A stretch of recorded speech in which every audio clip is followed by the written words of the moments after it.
दुनिया का हर शौक पाला नहीं जाता और कांच के खिलौनों को कभी उछाला नहीं जाता।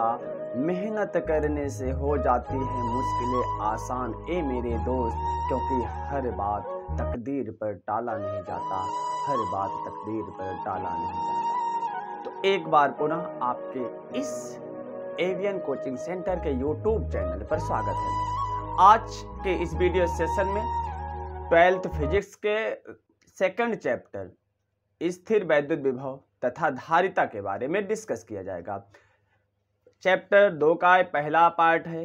अब तक चैप्टर 1 के सभी पार्ट कराए जा चुके हैं, पूरा चैप्टर कंप्लीट कराया जा चुका है, जो कि प्ले लिस्ट में अपलोड है। आप जाकर के प्ले लिस्ट में सेशन 2023-2024 के सभी विषय की प्ले लिस्ट अपलोड है, क्लास 10th की भी, क्लास 12th की भी। अगर आप अभी तक पढ़ना नहीं शुरू किए हैं तो जाकर के प्ले लिस्ट में चैप्टर वाइज और क्रम से सभी वीडियो पीडीएफ नोट्स के साथ अपलोड है, आप जाकर के वहां से पढ़ सकते हैं। चलिए मैं शुरुआत करता हूं सेकंड चैप्टर के पहले पार्ट का। देखिए, पहले पार्ट में सबसे पहले हम पढ़ेंगे वैद्युत विभवांतर क्या होता है। तो देखिए, थोड़ा यहाँ पर समझिए वैद्युत विभवांतर के बारे में। जैसे मान लीजिए कोई क्या है, वैद्युत क्षेत्र है। आपने पढ़ा है वैद्युत क्षेत्र के बारे में चैप्टर 1 में। वैद्युत क्षेत्र क्या होता है, मान लीजिए यहाँ पर कोई बिंदु है O है, इस पर +Q आवेश है। तो किसी आवेश के चारों ओर का वह क्षेत्र जहां पर कोई हम अन्य आवेश रख देते हैं तो वह आकर्षण या प्रतिकर्षण बल का अनुभव करता है। मान लीजिए यहां से r मीटर की दूरी पर, कितने मीटर की दूरी पर, r मीटर की दूरी पर एक अन्य आवेश Q0 है। क्या मान लेते हैं, Q0। अब इस Q0 आवेश को वैद्युत क्षेत्र के ही भीतर हम दो बिंदु ले लेते हैं, इसको बिंदु A मानते हैं, इसको बिंदु B मानते हैं। यहां तक बात समझ में आई। तो अब इस Q0 आवेश को हमें बिंदु B पर मान के B से A तक लाने में जो कार्य करना पड़ता है वही विभवांतर कहलाता है। तो कहने का मतलब हम ये बोल सकते हैं कि वैद्युत क्षेत्र के भीतर किसी धन परीक्षण आवेश, इसका नाम धन परीक्षण आवेश क्यों पड़ा, क्योंकि ये धनात्मक होता है और तीव्रता को ज्ञात करने के लिए प्रयोग किया जाता है, इसलिए इसको धन परीक्षण आवेश कहते हैं और इसको Q0 से प्रदर्शित करते हैं। अब इसी Q0 आवेश को वैद्युत क्षेत्र के ही भीतर किसी एक बिंदु से दूसरे बिंदु तक लाने में जो कार्य करना पड़ता है वही वैद्युत विभवांतर कहलाता है। तो कहने का मतलब क्या होता है, देखिए क्या है, एक वैद्युत क्षेत्र है, ठीक, और वैद्युत क्षेत्र में एक आवेश Q है। अब यहां पर एक हमने धन परीक्षण आवेश, इसकी तीव्रता ज्ञात करने के लिए धन परीक्षण आवेश मान लिया। अब इस धन परीक्षण आवेश को दो बिंदुओं के बीच का विभवांतर निकालना है, इसके लिए एक बिंदु से दूसरे बिंदु तक लाने में जो कार्य करना पड़ेगा वही विभवांतर कहलाता है। तो क्या लिखेंगे यहां पर कि वैद्युत क्षेत्र में किसी धन परीक्षण आवेश को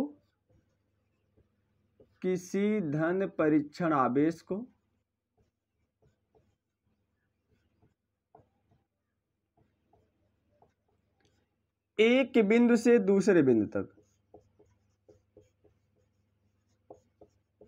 एक बिंदु से दूसरे बिंदु तक लाने में किया गया कार्य, एक बिंदु से दूसरे बिंदु तक लाने में किया गया कार्य, और यही कार्य जो होता है क्या कहलाता है, विभवांतर कहलाता है। किया गया कार्य विभवांतर कहलाता है, इलेक्ट्रिक पोटेंशियल डिफरेंस कहलाता है, विभवांतर कहलाता है। इतनी बातें समझ में आई। देखिए फिर से समझिए कि क्या है, एक वैद्युत क्षेत्र है। वैद्युत क्षेत्र का मतलब कोई भी आवेश है उसके चारों तरफ का वह क्षेत्र जहां पर कोई अन्य आवेश रख दे, इसे आकर्षण या प्रतिकर्षण बल का अनुभव करे। आप जानते हो अगर समान प्रकार का आवेश है तो प्रतिकर्षण बल का अनुभव करेगा, विपरीत प्रकार का आवेश है तो आकर्षण बल का अनुभव करेगा। तो अब इसी वैद्युत क्षेत्र में दो बिंदु ले लेते हैं और उस धन परीक्षण आवेश को एक बिंदु से दूसरे बिंदु तक लाने में किया गया कार्य ही क्या कहलाता है, विभवांतर। अब हमें पता है कार्य बराबर क्या होता है, कार्य बराबर क्या होता है। अब विभव बराबर ऐसे लिख सकते हो, विभवांतर बराबर, विभवांतर का मतलब किया गया कार्य ना धन परीक्षण आवेश को लाने में, तो क्या कहलाएगा, तो कार्य बटे आवेश, कार्य बटे धन परीक्षण आवेश, सॉरी हाँ कार्य बटे धन परीक्षण आवेश।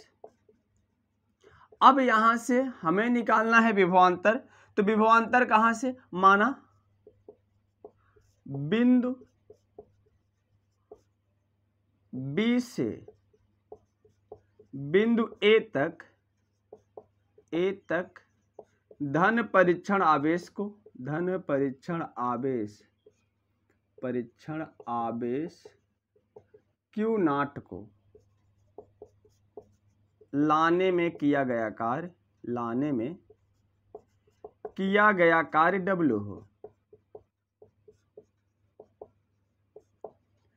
W हो। अब देखिए तो विभवांतर क्या हो जाएगा, VAB, अर्थात इसे लिख सकते, देखो जब VAB है दो बिंदु के बीच का विभवांतर, तो दूसरे का विभवांतर माइनस पहले का विभवांतर, हम लिखेंगे क्या, VB माइनस VA। इसको याद रखना, अगर VBA होता तो VA माइनस VB, माने दूसरे का विभवांतर माइनस पहले का विभवांतर, विभवांतर बराबर कार्य W बटे आवेश Q नॉट। अब तो यहां से फार्मूला बन गया VAB equal to W upon Q naught. अगर मात्रक की बात करें, मात्रक की बात करें, कार्य का मात्रक क्या होता है, जूल, और आवेश का मात्रक क्या होता है, कूलाम, तो मात्रक क्या हो जाएगा, जूल प्रति कूलाम, या एक अन्य मात्रक होता है इसका वोल्ट होता है, क्या होता है, वोल्ट होता है। इतनी बातें समझ में आई, तो नोट करिए इसको।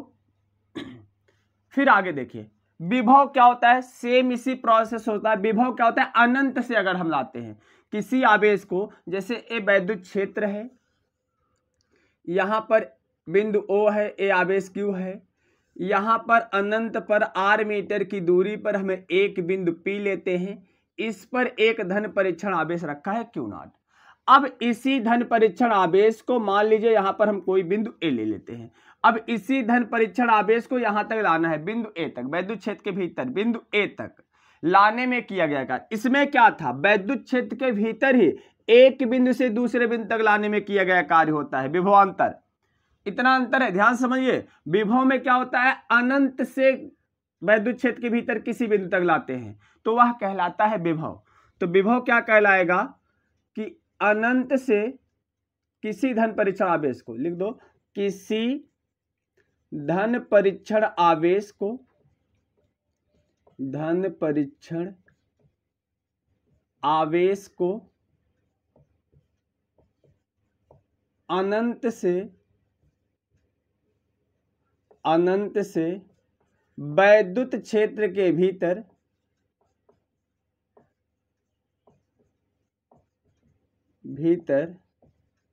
किसी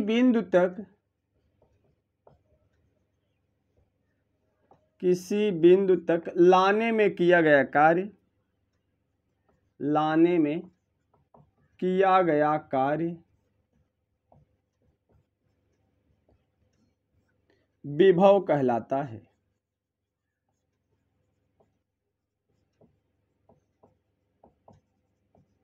तो विभव बराबर हो जाएगा कार्य बटे आवेश, विभव बराबर कार्य बटे आवेश,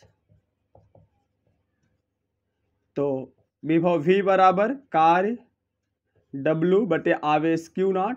इसका भी मात्रक सेम हो जाएगा, मात्रक जो हो जाएगा जूल प्रति कूलाम, या इसी को बोलते हैं वोल्ट। इसकी बीमा लिख सकते हो, कार्य की बीमा लिख देना, आवेश की बीमा लिख देना, दोनों। कार्य की बीमा क्या होता है, mL²T-2। अगर बीमा की बात करें तो पहले कार्य की बीमा क्या होती है, mL² अपान आवेश की बीमा AT होता है, तो ऊपर चला जाएगा, क्या हो जाएगा, mL²T-3A-1। ये विभव की बीमा हो जाएगी। सेम बीमा यही विभवांतर की हुई हो जाएगी। तो समझ में आया। तो क्या डिफरेंस है दोनों में, विभवांतर और विभव में? विभवांतर में क्या होता है, वैद्युत क्षेत्र के भीतर ही धन परीक्षण आवेश को एक बिंदु से दूसरे बिंदु तक लाने में किया गया कार्य होता है, जबकि विभव क्या होता है, उस धन परीक्षण आवेश को अनंत से वैद्युत क्षेत्र के भीतर किसी बिंदु तक लाओ कार्य, तो वह कहलाता है विभव कहलाता है। इतनी बातें समझ में आई तो नोट करिए।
चलिए आगे देखिए, अगला है कि बिंदु आवेश के कारण किसी बिंदु पर विभव, potential due to a point charge. अगर हमें किसी बिंदु आवेश के कारण विभव का व्यंजक प्राप्त करना है तो किस प्रकार से प्राप्त करेंगे, क्योंकि इसी का उपयोग करके आगे हम अच्छी और निरक्षी स्थिति में निकालेंगे विभव।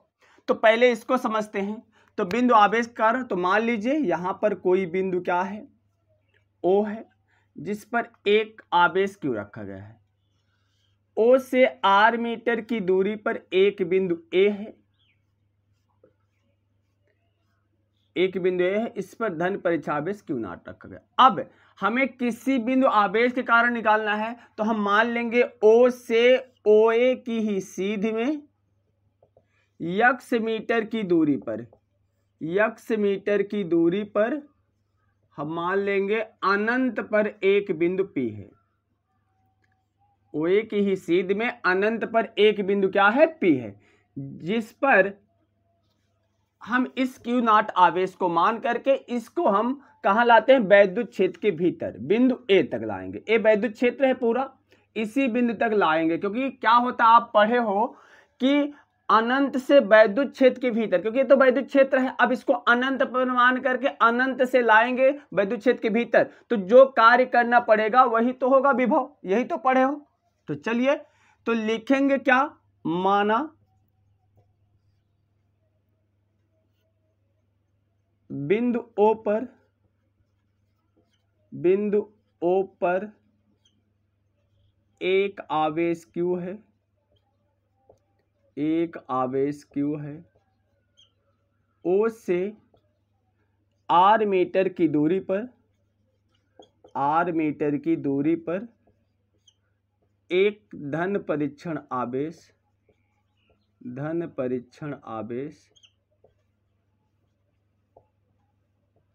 Q नॉट है। अब Q नॉट आवेश को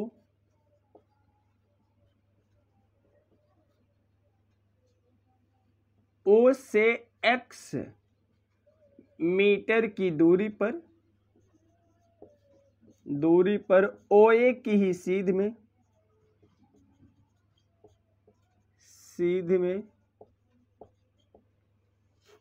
अनंत पर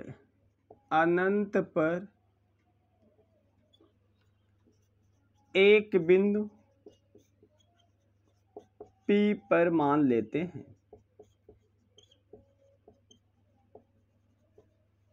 इतनी बातें समझ आई। अब इसी को हमें क्या करना है, वैद्युत क्षेत्र के भीतर लाना है, उसको किया गया कार्य। तो पहले हम अल्प कार्य निकालेंगे, तो अल्प कार्य निकालने के बाद फिर हम क्या करेंगे, संपूर्ण कार्य निकालेंगे तो फिजिक्स में संपूर्ण कार्य माने संपूर्ण का मतलब क्या होता है, समाकलन होता है। अब देखिए, अब x मीटर की दूरी पर q नॉट है, तो इस पर जो बल लगेगा, कौन सा बल लगेगा, प्रतिकर्षण बल लगेगा। तो कूलाम के नियम के अनुसार, कूलाम के नियमानुसार आप पढ़े हो, बल बराबर होता है F बराबर 1/4 पाई एप्सिलॉन नॉट, दोनों आवेशों का गुणनफल, आवेश क्या है Q इंटू क्यू नॉट बटे दूरी का वर्ग, दूरी दोनों के बीच क्या है x स्क्वायर, मान लीजिए इक्वेशन नंबर 1। ठीक, अब इसी Q नॉट आवेश को हम यहां पर दो बिंदु मान लेते हैं, इसको मानते हैं C, इसको मानते हैं B। अब इस Q नॉट आवेश को बिंदु C पर मानकर C से पहले B तक लाने में किया गया कार्य निकाल लेंगे, जो अल्प कार्य आएगा उसका संपूर्ण समाकलन कर देंगे, संपूर्ण कार्य आ जाएगा। तो अगर पूरी दूरी x है तो यहां से यहां की दूरी क्या हो जाएगी, dx हो जाएगी। बल इधर लग रहा है, हमें आवेश को विपरीत दिशा में लेकर जाना है, तो कार्य बराबर क्या होता है, बल गुणे बल की दिशा में विस्थापन। तो Q नॉट आवेश को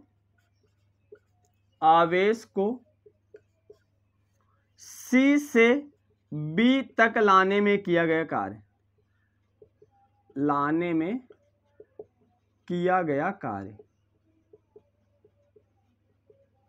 कार्य बराबर क्या होता है, कार्य बराबर बल गुणे बल की दिशा में विस्थापन। इतनी बातें समझ में आई। अब यहां समझिए अब देखिए कार्य, तो अल्प कार्य हो जाएगा dw बराबर बल, बल क्या है F इंटू बल की दिशा में विस्थापन, dx है क्योंकि विपरीत दिशा में है, तो F डॉट लिख देंगे क्या, dx। F डॉट क्या होता है, आप पढ़े हो ना, कार्य बराबर बल और विस्थापन के अदिश गुणन के क्या होता है, बराबर होता है। तो dw बराबर क्या हो जाएगा, F dx cos थीटा हो जाएगा। अब थीटा बराबर कितना हो जाएगा, 180 डिग्री, क्योंकि आपको पता है कि बल इस दिशा में लग रहा है, विस्थापन इधर हो रहा है, दोनों एक दूसरे के विपरीत हैं, तो बल माने बल और विस्थापन के बीच का जो एंगल बन रहा है 180 डिग्री बन रहा है। तो और cos 180 की वैल्यू क्या होती है, -1 होती है। तो अब -1 रखेंगे क्या हो जाएगा, dw बराबर -f dx। इतनी बातें समझ में आई। देखिए cos 180 होगा और cos 180 वैल्यू क्या होती है, -1 होती है, तो -f dx हो जाएगा। अब बल समीकरण 1 से वैल्यू रख दो, f का मान समीकरण 1 से f का मान रखने पर रख दीजिए, तो क्या हो जाएगा, dw equal to -1/4 pi epsilon naught q into Q naught upon x square into क्या हो जाएगा, dx हो जाएगा। अब क्या करेंगे, अनंत से वैद्युत क्षेत्र की भीतर, तो लिख देंगे अब आवेश q नॉट को, क्योंकि हमें संपूर्ण कार्य निकालना है, आवेश q नॉट को अनंत से r दूरी तक वैद्युत क्षेत्र के भीतर, ऐसे लिखो, वैद्युत क्षेत्र के भीतर, वैद्युत क्षेत्र के भीतर r दूरी तक लाने में किया गया कार्य, लाने में किया गया कार्य, तो क्या हो जाएगा, dw इक्वल्स, तो संपूर्ण समाकलन हो जाएगा। और कहां से कहां ला रहे, देखो -1/4 pi epsilon naught q into Q not, -4 pi epsilon not constant है, कहां से कहां तक, इन्फिनिटी से r तक ला रहे हो, कि क्या हो जाएगा, 1/x स्क्वायर dx, इसका संपूर्ण समाकलन हो जाएगा। क्योंकि x के सापेक्ष है तो x चर हो जाएगा, चर माने उसका समाकलन हो जाएगा, बाकी सभी क्या हो जाएगा, बाहर हो जाएगा।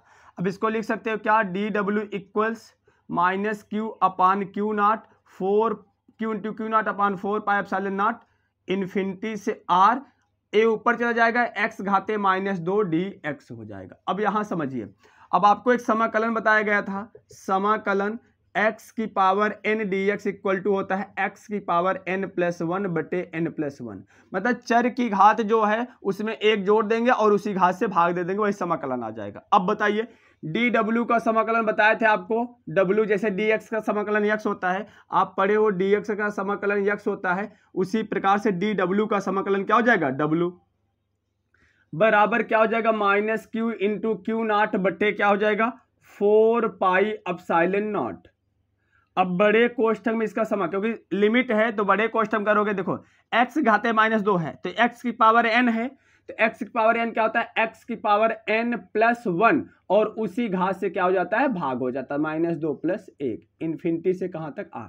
बातें समझ में, देखिए x की पावर n का समाकलन क्या होता है, x की पावर n+1 माने जो घात है उसमें एक जोड़ दो और उसी से भाग दे दो, तो घाते क्या है -2, एक जोड़ो और उसी से भाग दे दो जो घात आई। अब हो जाएगा w बराबर -q into Q naught upon 4 pi epsilon not. अब x घाते -2 + 1 क्या हो जाएगा, x घाते -1 बटे क्या हो जाएगा -1 इन्फिनिटी से कहां तक r। अब माइनस गुणे माइनस क्या हो जाएगा प्लस, तो w बराबर q into Q naught upon 4 pi epsilon not. अब क्या बचा, ये माइनस यहां गुणा हो गया प्लस हो गया, तो ये x घाते -1 बटे 1 से कोई मतलब ही नहीं है। अगर ऊपर देखिए x घाते -1 है, इसको नीचे लेकर आओगे तो क्या हो जाएगा 1/x हो जाएगा इन्फिनिटी से r तक। अब आप रख देंगे upper limit minus lower limit, तो w बराबर हो जाएगा q into Q naught upon 4 pi epsilon not. Upper limit क्या है 1/r माइनस लोअर लिमिट, देखिए अब जहां चर है, देखिए पहले जहां चर है वैल्यू रखो अपर लिमिट वाली, फिर माइनस लोअर लिमिट वाली निम्न सीमा वाली रखो, तो 1/ क्या हो जाएगा इन्फिनिटी। अब क्या हो जाएगा w बराबर q into Q naught upon 4 pi epsilon not,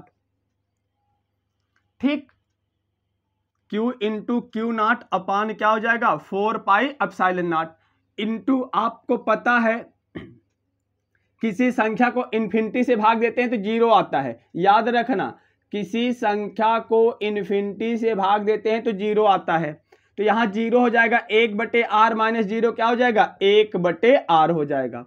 इतनी बातें समझ में आई। अब इसको लिख क्या सकते हो, w बराबर 1/4 pi epsilon naught q into Q naught बटे r हो जाएगा। इतनी बातें समझ में आई। इसको मान लो समीकरण नंबर 2। अब हमें निकालना क्या है, विभव। आपको पता है v बराबर होता है w/q0, या इसी को हम लिख सकते हैं w गुणे 1/q0, लिख सकते हो ना, w गुणे 1/q0, w/q0 हो जाएगा। अब रख दो वैल्यू, तो v बराबर w की वैल्यू रखो 1/4 pi epsilon naught q into Q naught बटे r इंटू 1/q0, क्यू नॉट से क्यू नॉट कैंसिल, तो v equal to 1/4 pi epsilon naught q/r, तो यही हो जाएगा, व्यंजक हो जाएगा।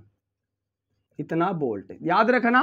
तो किसी बिंदु आवेश के कारण जो विभव होता है 1/4 पाई एप्सिलॉन नॉट इंटू आवेश बटे दूरी होता है। तो नोट कर लीजिए इतना।